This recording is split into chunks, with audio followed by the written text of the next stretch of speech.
All right. Thank you guys for joining me for the Getting the Angry Wet Cat to Purr. I can speak. It's going to go well. Conversation.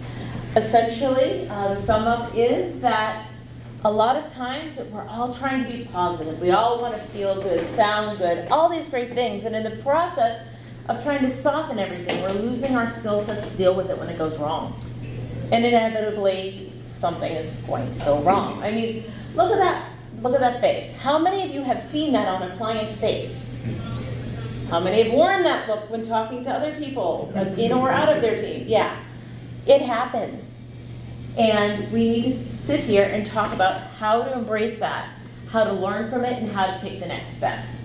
But who am I? My name is Donna Bungard. I'm a support project manager over at Canopy Studios. And I have alphabet soup after my name that just says I know about accessibility and project management. So you can follow me on Twitter. I've been quiet lately because I've been, I don't know what I've been doing. Thanks. But I also have been doing things with Canopy. We are focused on a developed website company, agency focused on making websites that create impact. Nonprofits, we want to make an impact, and we want to help organizations that make an impact too. So, what are we going to be talking about? Well, this is an incredibly boring description of what a project is. And we've got to kind of start with that, because really the key factors are we have a lot of people, different organizations, different priorities, different people they have to be accountable to, different responsibilities, and we've all got to make these things all play well together. So, sometimes it happens. Everything goes to plan. You're on time, on budget, launch went smoothly, no problems, woo, you go get a beer with your friends, life goes on, and it's wonderful. Yeah, we're not talking about that. You're so not going to touch on that. Because really, yay, you don't need skills to deal with that. So, a lot of times, things happen. Something goes wrong. Whether it be a communication misunderstanding or an actual issue, something happens.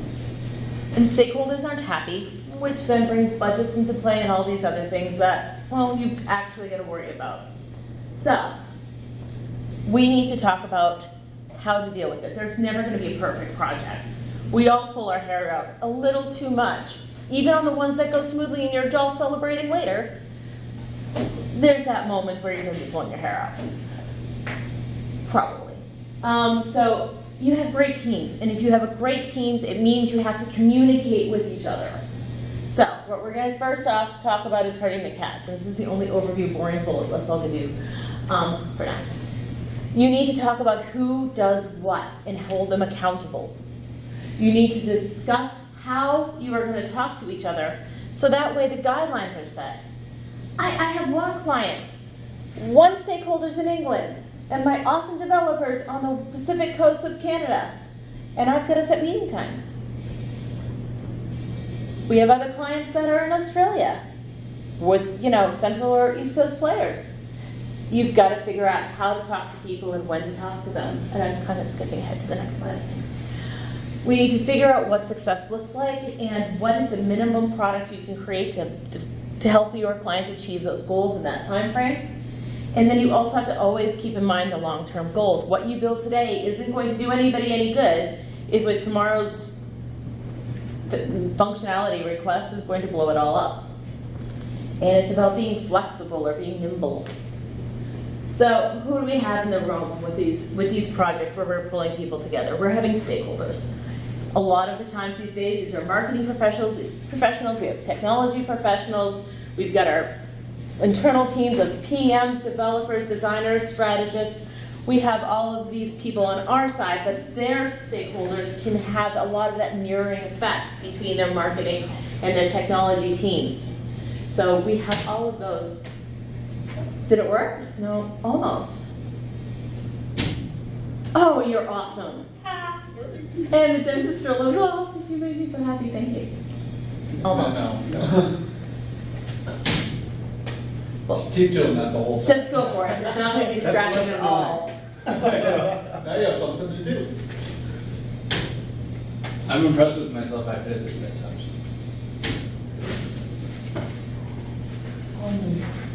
Hi. So what it comes down to is communication. We need to be able to talk to each other, especially when things go wrong, but that means you need to set the stage at the very beginning. Because what you need to do is you need to build trust. You need to build a common vocabulary with that to help sustain that trust. So this is my scheduled tangent, the compliment sandwich. I have throughout my career been coached on how I need to give a compliment sandwich. Do not do this, people! I cannot yell that loud enough. I probably can because there's people next door, but think of your positive feedback as cotton candy.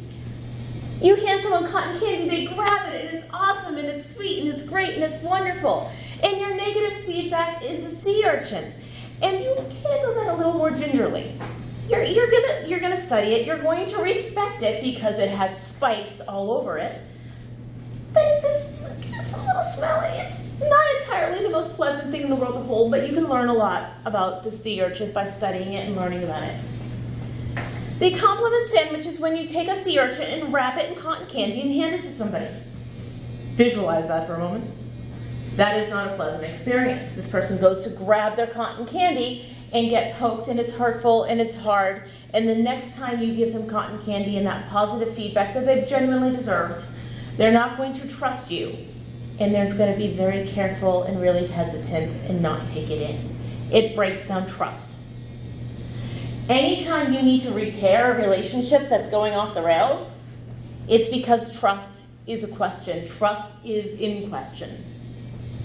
You need to have that, and that solid communication will help you build and continue to stabilize that trust. But be direct, be honest. You don't have to be a jerk, but be direct, be transparent, be honest, be transparent. So you make sure you're talking to people how they can understand you. I've had developers with whom I've worked with in the past that have been very, please write this out in very succinct steps for me. Sure, no problem. I've had marketing stakeholders who you try to do that with them. My gosh, what was in that taco? You have marketing stakeholders that they could not grasp the concept. So I always have this ugly deck around, and just this Google deck I keep. And there's one client who, orange ugly box, stick figure. If this person clicks this orange ugly box, next orange ugly box, this happens. If they do this, this happens. Is this the user journey you're talking about? No, that's not what I thought we were doing. Okay. How do I need to communicate with this person? I need to communicate with this person visually because that's what kind of thinker this person is. It was easy. It took me 10 minutes. I did not design this thing. It was a very ugly deck, but it communicated how she needed to hear it. And then again, when? Juggle time zones. Sometimes if you're on the agency side, maybe you take the less desirable time zone a little more often, but in general, everyone should take turns, be considerate, be respectful. For me, this looks pretty successful. If I am lying in the sun somewhere dozing off, I have reached a successful milestone. If I did not know that, I could never say I was successful today. If your clients don't have that clear understanding of what they're working for, what you're working for with them, you're never going to be successful. So when things go off the rails, well, what were you going for? I don't know. I just know this is wrong. That doesn't help anybody. 37% behind project failure. If you lose almost 40% of your projects, if they were to fail 40%, we'd all be in trouble. You need to stop. This is where strategy comes in great, or that roadmap that your team can put together. Define what you're trying to go for. And then with that, okay, now that we know what you need to get to, what's the least we can do to get you there? Because everyone has tight budgets, tight timelines, tight this, tight that. It's hard. Businesses are moving faster and faster. They're coordinating between their SEO firm, their physical marketing firm, their advertisement, their ad media buyers. They're coordinating sometimes with physical brick and mortar locations. They're not going to give you tons of time to get there 9 times out of 10. So figure out what they need right now, but do not forget to ask about those long-term goals. Make sure that what you're building today is scalable, adaptable, what have you, for those long-term goals. And then maybe go back and revisit that MVP a little bit and say, okay, let's tweak this. A lot of the times, I'm in support, so we're getting a lot of feature requests. We have to stop, pause, as much as we all want to be people pleasers. I go off on a tangent about that in a minute. But as much as we all want to go be people pleasers, we need to stop, breathe. What is the long-term end goal? And then let's reassess that MVP to get you that feature out the door quickly. Now remember, keep with your process. Whatever works for you and your team, that's the process you want to follow. But you have to be flexible. Yesterday, I found those where they're taking the headshots, and I kind of bunkered down there for some client calls. And this one client, fantastic woman, we're on the phone, and they have a very specialized setup. They have our 2 key stakeholders gone almost all of August, and they have content to write in September, and then one of our stakeholders will be MIA from October on. So, hey, how do I redesign this page? I'm like, well, normally we go strategy design, we go developer input, we present it to you. But we've got about 2.5 weeks left before she's on vacation for most of August. Both of our stakeholders are. I'm like, you know what, you have a really specialized setup. Monday, I've already just put time on my developer meeting because he's not here, so I just grabbed his calendar and yay.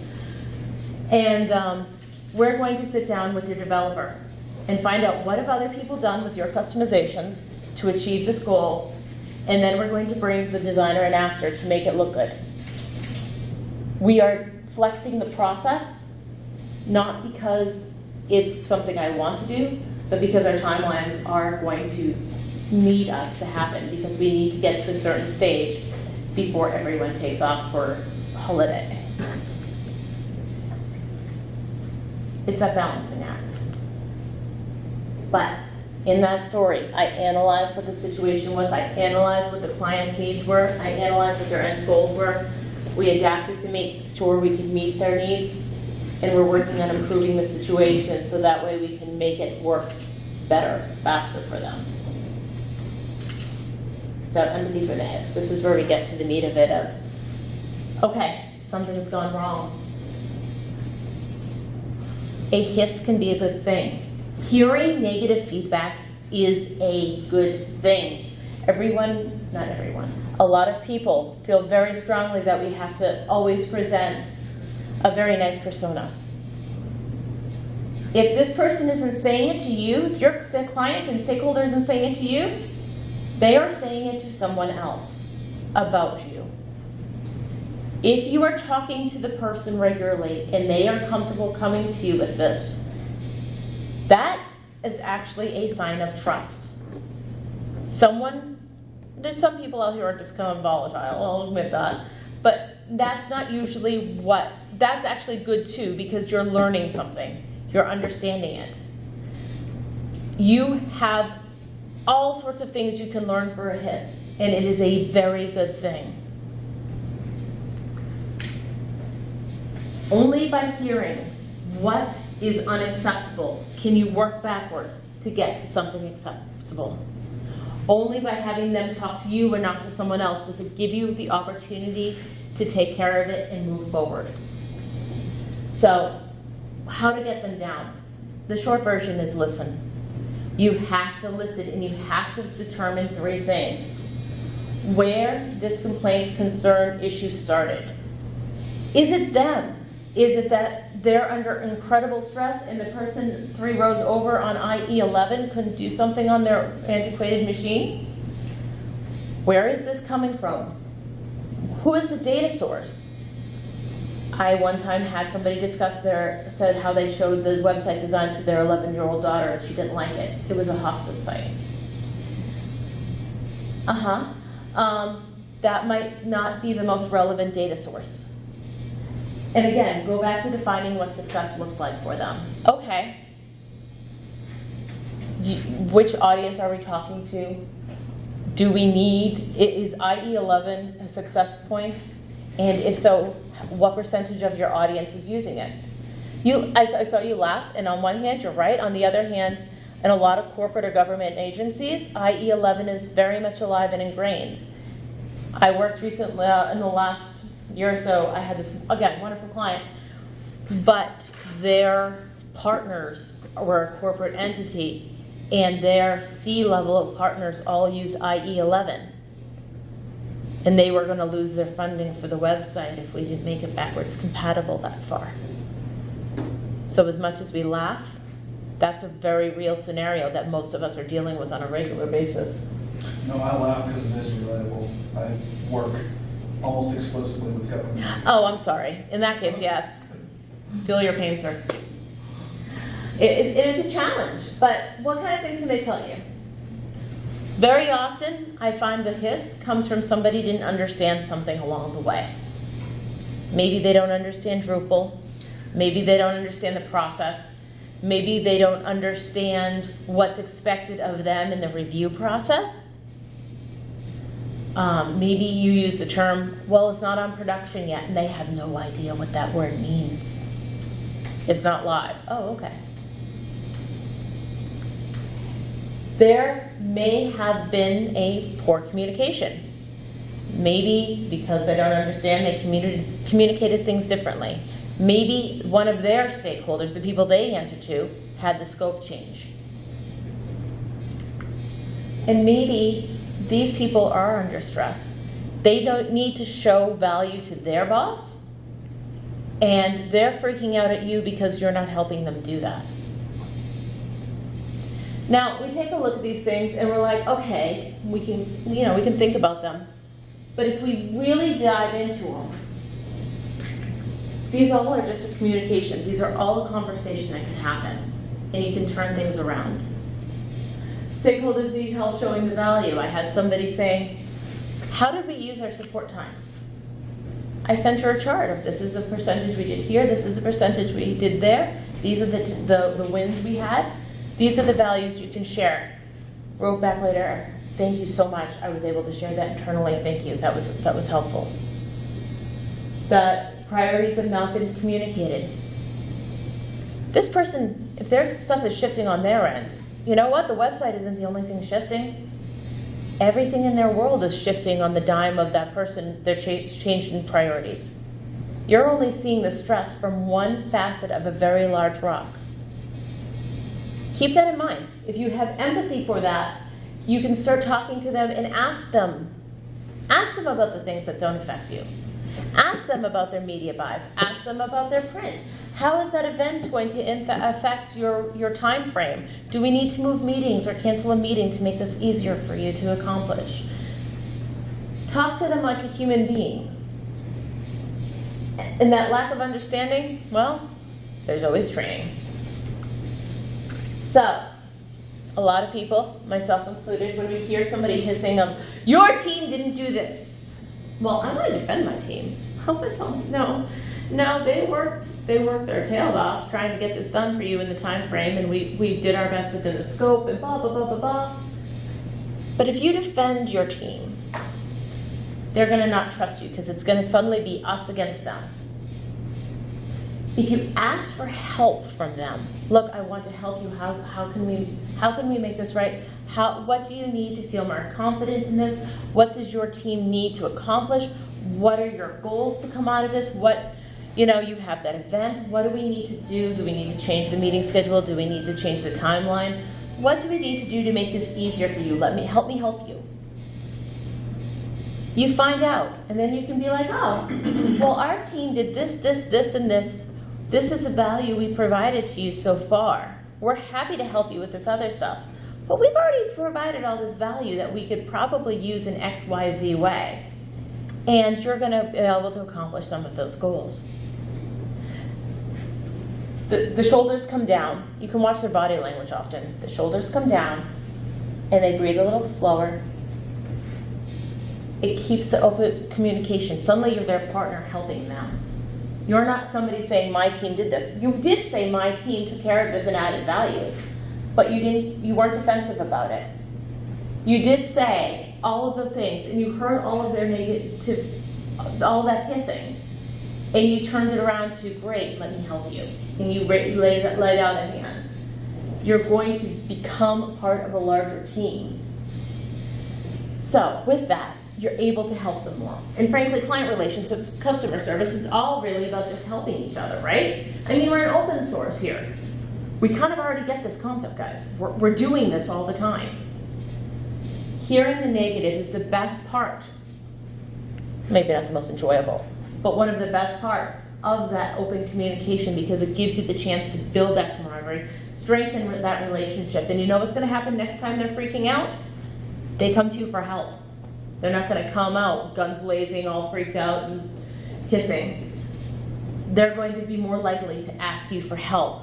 Look, you helped me last time. This is happening, this is happening, this is happening. What can we do? And it comes from playing well together. Who's your team? Who's your team? Really everybody in my company and the client, usually. Excellent. Who's your team? Everyone in the project, everyone in the company, the management, and the client team, I'd say as well. Exactly. You have to start thinking in terms of the project team as opposed to your team. A lot of times when I hear teams, especially if you have small groups that are regularly working together, that closeness, I know a lot of us are in distributed areas or work with people who may not be next door in the next cubicle over, but you still get that closeness. You're chatting on Slack, you're on Twitter, following each other on Twitter, you're seeing pictures of somebody's kids on Facebook. You have that closeness. But you have to keep doing exactly what you're doing of making sure the stakeholders are considered part of your team. That means you need to help look out for them too. Frankly, somebody once at one of my trainings told a story about how he used to work with a lot of Hollywood talent, Hollywood executives in regards to applying agile methodology elsewhere. And what he said that the saying there is, if the talent looks good, everyone succeeds. This is the same thing. Your stakeholder looks good, everyone wins. So the more you can help them and the more you see them as somebody who's one of your people to frankly, to protect, to educate, to nurture, to help escalate, not escalate, but take a step up. I'm not grabbing the right word, but Elevate. elevate, thank you, to elevate, the better you'll all be. So just resist that urge to be defensive. Make sure you're always showcasing the value you're bringing. And it doesn't have to be like the little kid, look what I drew. It can be, hey, just to summarize, these are the things we've done for you recently. Because of that, I thought you'd like this. Or, oh, you're having that need. Well, thinking about what we've done with X, Y, and Z, maybe we can apply that same methodology to this problem. Things of that nature.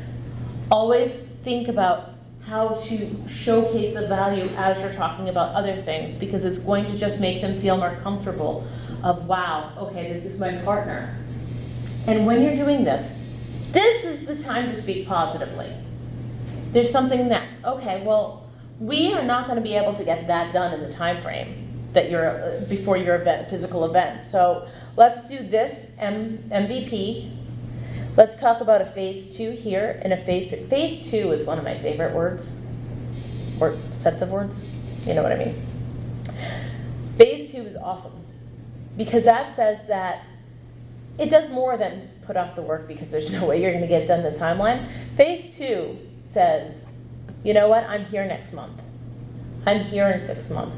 Our team is still making you look good to your stakeholders or invested in your ability to be successful 6 months from now, a year from now. And that long-term relationship helps everybody. It makes it easier for everyone. Because the whole point is to bring everyone together, get them aligned, get them looking for the right things. So to recap, Always be transparent. Trying to put a spin on everything, not only is it exhausting, but it's, again, throwing the sea urchin in the cotton candy. Nobody's happy, especially not the sea urchin. Ask the questions. Continue to be involved and educated and interested and curious about what their organization is doing and what that person's role is. And don't forget to get to know the person. One of my favorite clients ever, she was the PM on the client side, and so we would have individual meetings on top of our team meetings to work out some of the boring nitty-gritty stuff. And one day, I'm at a training in California, and I am sick. I mean, I am go to bed at 5 o'clock and sleep 12 hours sick. And I'm hopping on a conference call with her, and she took one look at me and she says, "Oh my God, you're not at home cuddling your dogs and you're this sick." We both had a love of dogs. She picked up this very confused named Cordy and shoved this poor dog's face in the webcam. She's like, "This is the closest I can get for you for a dog cuddle. Here you go, here's a dog nose." And he was looking around very, very confused. But she cared. She knew me. She knew my strengths and weaknesses. I knew hers. I knew when she had to leave early. We had to reschedule a meeting because she had a really great date with her boyfriend that night that they had to drive somewhere to, get dressed up, the whole 9 yards. And because of that, we just continued to be able to talk. It wasn't PM to PM talking. I was talking to a friend of mine who happened to be working on the same project as I am. Now, not everybody has to be that buddy-buddy. But a few weeks ago, I was on a call with a client in the first 5 minutes where this woman was like, "Oh my God, my daughter's old enough to drive across country, or not across country, but across state by herself. I need to just keep my phone with me to have the texts." Okay. You know, we had that parent moment. Getting to know the individual helps, because not only does it, frankly, make it a lot more enjoyable, but think about it. What's easier? Going to Mr. So-and-so and saying, "Look, this isn't working the way we thought it was. This is way larger scope. We have a problem. What are we going to do about it? What can we cut out?" Or is it easier to say, "Hey, Jen, so we got to talk about this. This is not making any of us happy. Let's work this out. By the way, how's your kid? How's your dog? How's your..." I just had the best sub sandwich. I don't know. But you talking to Jen. You're not talking to a role. You're not talking to this ambiguous individual who's off there. You know the person. And it makes it easier to work through those difficult situations. So, yeah. Actually, this is a really cool quote about making sure that your stakeholders are aligned, and that's part of project management, is to make sure everyone's aligned. I always have my top 10 list of support requests of, okay, this is my top 10 list. Is this your top 10 list? It's great. And when everyone is aligned, it's awesome. But sometimes your stakeholders aren't going to be aligned. Another client, we had 2. Chief Marketing Officer, Chief Technical Officer. They not only were speaking different languages, but they were saying they wanted entirely different things that were, of course, in conflict. And they were each reaching out to members of our team independently. This caused a little bit of problems. And suddenly everyone was getting stressed out because whenever we answered one person's problem, we weren't working fast enough on that one. And then there was this one, and then that was in conflict of that. So we said it was time for a call. And we got everybody on the call. We talked about it all. Now, to get it all on the table, I used, there was a free retrospective board that allowed you to post anonymously. And I gave it to everybody about 3 days before. I'm like, hey, we're gonna get everybody on a call. I wanna know what's working and not working. Please do that if you're not comfortable. Because there were people who reported who said CMO and CTOs on the call with us too, and I didn't want those people to feel uncomfortable criticizing. Please put everything on the table. We have the 4 columns. What was our strength, weakness, our opportunity, strength, threat. I changed the verbiage. I didn't like threat because I didn't want them to feel that negativity, or that defensiveness, but essentially it was a SWOT analysis retrospective board. And we just talked about it. And then I said, okay, what are the goals? Now that we know what isn't working. And there was still some confusion and stress, and then I brought out that ugly deck again, and I drew bright orange circles and squares of you want this, this, this, or this, and this.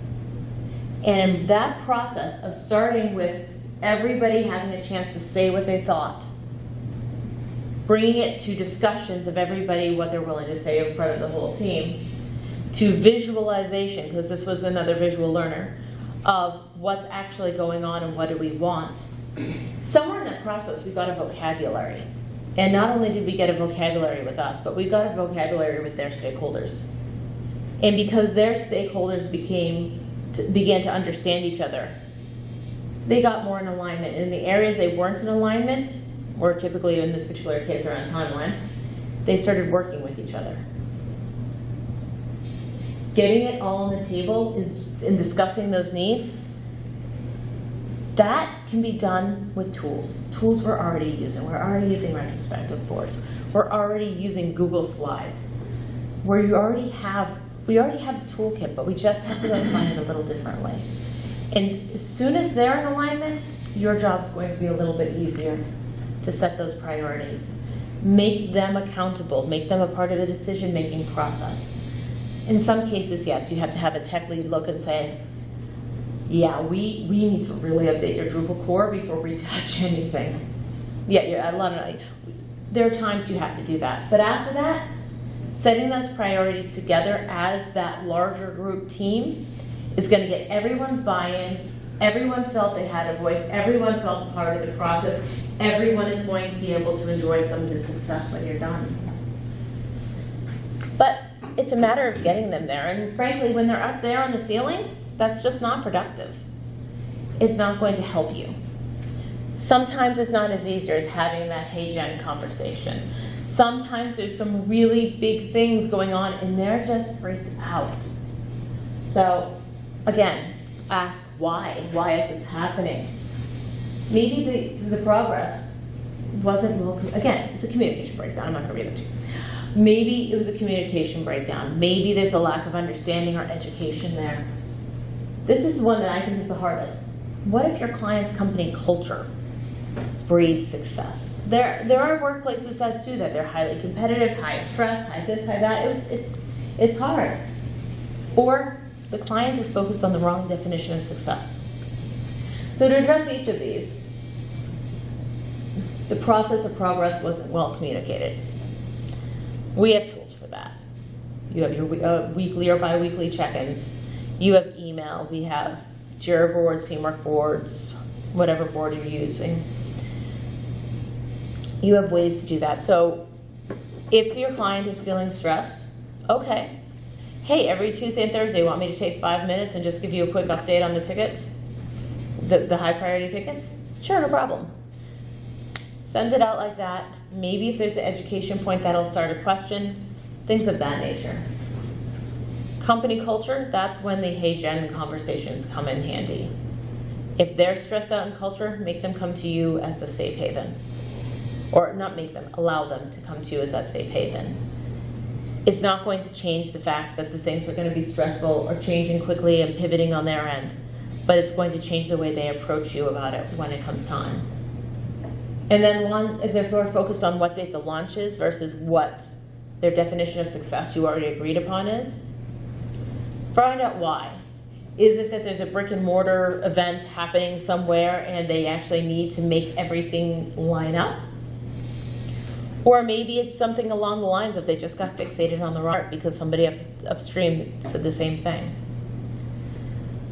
If that happens, again, find out why and then say, do we need to revisit our definition of success and how do we need to pivot as a team?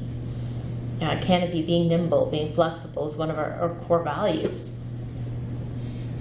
But you're never going to know if that's something you need to even If you don't know, you have to be flexible in that situation until you find out why they're fixated.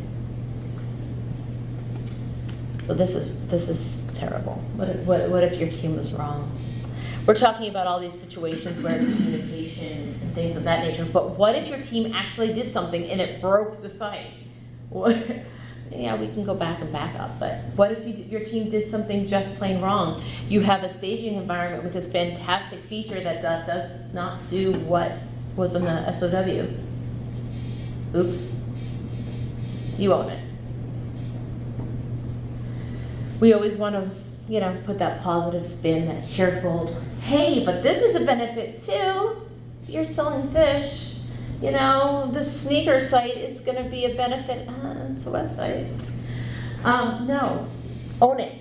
Wow, that was really terrible. That's really unfortunate. I'm sorry. How can we make this right? What do we need to do? Frankly, what do we need to comp sometimes? Maybe that's a decision you make. Maybe it's something you have to ask about. But you own it. You recognize it and you learn from it. You agree on what exactly the problem is with what happened and what needs to be fixed. Look for the value in it. Okay, well, we built a fish piece and we needed a fish piece and we built a sneaker, but if we swap out the images and the text, maybe the functionality still works and we just need to tweak it to your audience. Assign accountability and a deadline. This proposed deadline, build yourself in a buffer, people. If you have to go to somebody and say, wow, we screwed up, we're sorry, we're going to make it right. Human beings make mistakes. You're going to be okay. That relationship is fine.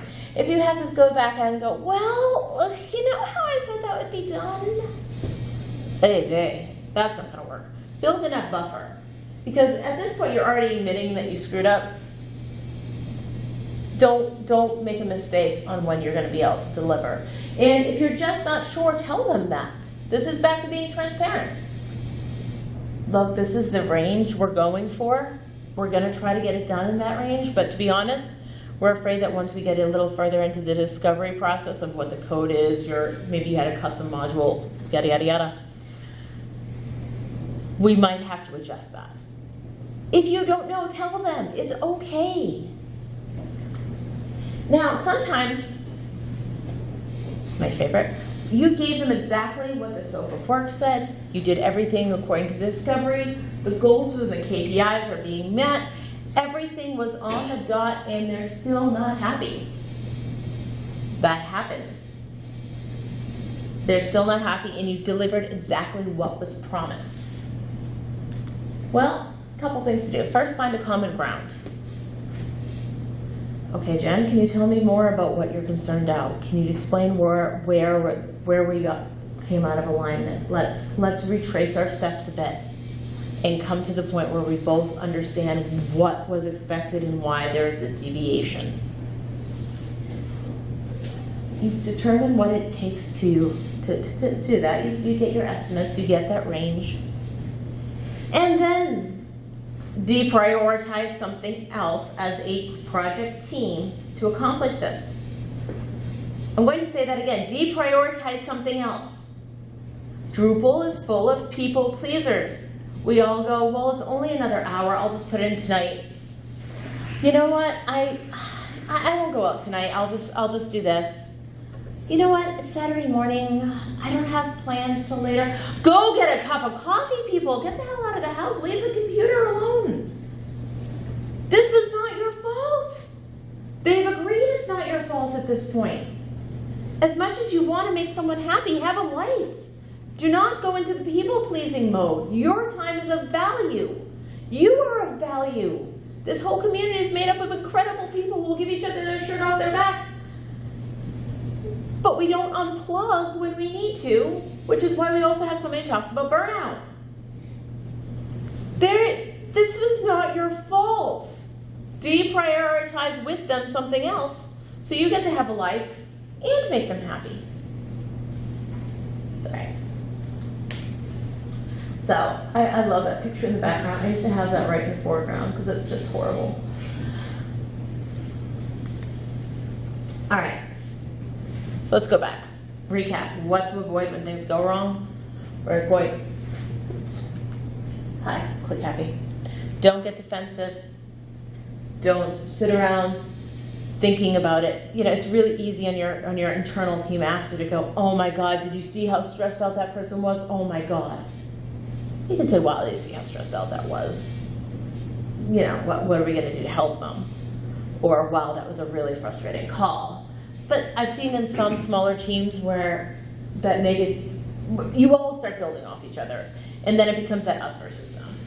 Just essentially, don't do that. Think of your terms of the project team. Think of the fact that you need to elevate them along the way as well. And make sure to always talk about your next steps. Again, make sure they realize down the line you are still going to be there to back them. Make sure they realize that they are a priority. Their input is of value. I mean, these are people we're choosing to work with. Yes, they're paying us, but we're choosing to work with them. They bring value, and keep that in mind, and focus on them and that larger team and what you can accomplish together. Because there's always a next step, there's always the next phase. And if we lose that ability to embrace that hiss, to learn from it, to understand it, and to embrace it in order to take the step in the right direction, we're not going to go anywhere. We have to talk about where we are going together. Because frankly, otherwise they're just going to go on without you. And you got this. So, this is a Q&A, and I got tired of cat pictures. Anybody have thoughts? I have a couple of questions. Go for it. Let's start with what I consider. Well, we'll just start with this one. You run into cases where the transparency you provide is overwhelming to the client? That they're not used to getting this much of this granular information. So this sort of ticket level progress, they don't know how to process. Okay, yes, I've seen that. Sound familiar? Yes, a little bit. What do you do in that situation? Right. I ask them what they need to know, what they want to know, and I will give them the overview of all of the granularity, but maybe we just make sure that we have weekly or bi-weekly calls where I just touch on the highlights and give them what they need to know. I have one of our clients has 2 stakeholders. One's very technical. She gets way more into the nitty-gritty than I even do, to be honest with you. She loves it, and it's beautiful and wonderful. And we have one who's very much on the business side, and she's like, show me the money, show me the high-level roadmap. That's all I need to know. I'm going to pop in once in a while to get an update on these things. She's like, I need to get the sign-offs to get the checks to you, so just tell me those things so I have a reason to get the checks to you, and we're good. Okay. So every once in a while I get a note from her asking for X, Y, or Z in information. But with other clients who like that, the other thing I sometimes see is that maybe they're not technically savvy so much as the other people on their team. And little by little, just try to toss in a little education as you're discussing things. Hey, let me show you. Or I love making little screencasts of things. How do I do something? I'm just going to take a 30-second video, screencastify it, throw it your way. And through that little bit of education over time, they might become more invested in learning about the tickets and the granularity and that. But essentially it comes down to find out what they need to know now and just filter. You said a couple of questions. I do, but I'm giving other people's space. Anybody? Yes. Do you think that you use different techniques working internally with your own team than with clients? Yes, I'm more transparent with my own team, like ridiculously so. Because I'm personally a firm believer, and this may not be for everybody, for me, if I can't be 100% me with my team, it's not going to work, because eventually I'm going to get stressed out and be 100% me, so you better be ready for it rest of the time. So, in terms of dealing with them being, with their stress levels and their hisses, Sometimes, it depends on the individual. Sometimes it's a matter of giving them a little bit of space and then following up the next day of, hey, you got 5 minutes, can we talk? Are you okay? What's going on? Maybe, hey, I noticed I got an email from you at 3 a.m. That's probably a bad sign. What's happening? Why weren't you, sleeping? Or whatever else, something relaxing at 3 a.m. I don't know. Maybe you're a Netflix person to 4 a.m. I don't know your schedule. My point is why. Things along those lines. Other people, I'll sit back and I'll just listen and I let them vent it all out. And in the process of giving them space, they'll come back to me and say, hey, I was having a bad day. I guess my point is with my own team, as long as they're talking to me after, and a couple of them will be like, whoa, you're not having a good day, are you? I think my favorite, a woman I used to work with, and one of my favorite coworkers ever, I was stressful. She said this, she came up to me, hey, check a look at this. I said, that's wrong, that's right, that wrong. Can you get this right? I gotta get this done. And she said, whoa, whoa, whoa, this is me. I am not your enemy. Like, sorry, I'm a little frustrated. She's like, yeah, well, tone it down and come back to me in 10 minutes. Yeah, I was her supervisor. She just told me exactly what to do, and I said, yes, ma'am. And you know what? She was right, because I was being a jerk. I'm being recorded, so I'm going to use jerk, but I was being a jerk. And she called me on it, and it was fine. And I've used that technique with others of, same team. So it really depends on the individual and your relationship with them. A lot of I think that working with people who are technical and have a reputation, or in general there's a reputation that people who are highly technical are difficult to communicate with. They're introverts. Yeah. I joke that I specialize in introverts. My husband was accused of cheating on a Myers-Briggs test, okay? Trust me. I know introverts.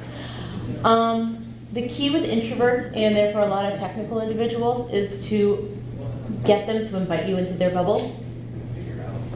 Sometimes that's just being there quiet. Sometimes it's, hey, can we work on a problem? And you ask a question. And then, for me, it's one of the hardest things, because you're probably figuring this out by now. I like to talk. I sit there quietly. And I will be picking at my nails because it's driving me nuts. Like, they can't see me on the video call going. Yeah. But just sit there and wait and be patient. In my experience, there is no problem communicating. There is tons of opinions, tons of ability to communicate, but they're not going to push that on you because, in my experience, introverts don't see that they should have to push it on you, so they're just not going to. And that's that. You've got to be patient, you've got to build that relationship, you've got to be allowed into the bubble. But once you get in there, you are going to find so many sparkly diamonds of the knowledge and information. And I've learned so much just by making myself shut up for a few minutes. Thank you. Anyone else?